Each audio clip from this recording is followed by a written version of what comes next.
प्रयागराज में लगे माघ मेले के दौरान झड़प की घटना सामने आई है। बताया जा रहा है कि शंकराचार्य अविमुक्तेश्वरानंद के समर्थकों और प्रशासन के बीच धक्का मुक्की हो गई। शंकराचार्य अपने रथ में बैठकर संगम तट की तरफ जा रहे थे, जिसके बाद प्रशासन के रवैये से उनकी नाराजगी की खबरें सामने आई हैं और इसके चलते उन्होंने स्नान करने से ही इनकार कर दिया।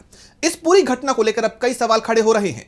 तो क्या है यह पूरा मामला और क्यों नाराज हो गए शंकराचार्य, जानेंगे इस रिपोर्ट में। उत्तर प्रदेश के प्रयागराज में मौनी अमावस्या के मौके पर माघ मेला का आयोजन किया गया है, लेकिन संगम तट पर उस वक्त भारी बवाल मच गया जब ज्योतिष पीठ के शंकराचार्य अविमुक्तेश्वरानंद सरस्वती को प्रशासन ने संगम की तरफ रथ ले जाने से रोक दिया। प्रशासन ने सुरक्षा और भारी भीड़ का हवाला देते हुए शंकराचार्य से रथ से उतरकर पैदल जाने की बात कही, लेकिन शंकराचार्य और उनके समर्थक रथ के साथ ही आगे बढ़ने की जिद पर अड़ गए। देखते ही देखते हालात इतने बिगड़ गए कि पुलिस और समर्थकों के बीच जमकर धक्का मुक्की हो गई। एडीजी जोन अजय पाल शर्मा समेत तमाम बड़े अधिकारियों ने शंकराचार्य को मनाने की कोशिश की, लेकिन बात नहीं बनी। अपमान का आरोप लगाते हुए शंकराचार्य ने संगम में स्नान करने से ही मना कर दिया और वापस लौट गए। उन्होंने कहा कि प्रशासन ने उन्हें शाही परंपरा के मुताबिक स्नान करने से रोका है, जो कि सनातन मान्यताओं का अपमान है। इस विवाद के बीच शंकराचार्य के उस पुराने बयान ने एक बार फिर तूल पकड़ लिया है, जिसमें उन्होंने बीजेपी सरकार को निशाने पर लिया था।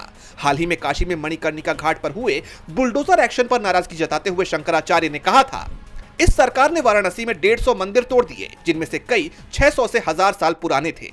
बीजेपी का हिंदुत्व नकली है और आज धर्म के ठेकेदार इस विनाश पर चुप क्यों हैं?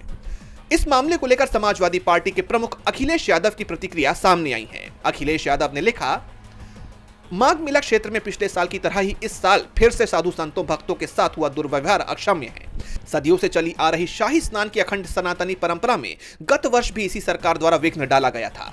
प्रश्न ये है कि ऐसी घटनाएं भाजपा की सरकार में ही क्यों हो रही हैं? मौनी अमावस्या का शाही स्नान क्या पहली बार हो रहा है? इस अवस्था के लिए भाजपा का कुशासन और नाकाम व्यवस्था ही दोषी है। मुख्य को हर जगह मुख्य बनाने की कोशिश नहीं करनी चाहिए। अहंकारी भाजपाई शासन और प्रशासन अपने से बड़ा किसी को नहीं मानता है।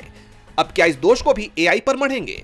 यदि उत्तर प्रदेश के गृह सचिव मनमानी कर रहे हैं तो भी गलत है, और अगर किसी के निर्देश पर कर रहे हैं तो और भी गलत है। जांच हो, घोर निंदनीय। शंकराचार्य के साथ हुए इस व्यवहार और उनके इस कड़े रुख ने सियासी गलियारों में हलचल पैदा कर दी है। एक तरफ जहां माघ मेले में करोड़ों लोग डुबकियां लगा रहे हैं, वहीं शंकराचार्य का प्रशासन से टकराव और बिना स्नान किए लौटना कई सवाल खड़े कर रहा है। विपक्ष अब इस मुद्दे को लेकर बीजेपी को घेर रहा है कि जो सरकार खुद को धर्म का रक्षक बताती है, उसके राज में शंकराचार्य को अपमानित होना पड़ रहा है। कुल मिलाकर संगम तट पर हुआ ये बवाल अब सिर्फ एक प्रशासनिक मुद्दा नहीं रह गया है, बल्कि इसने अब राजनीतिक रंग भी ले लिया है।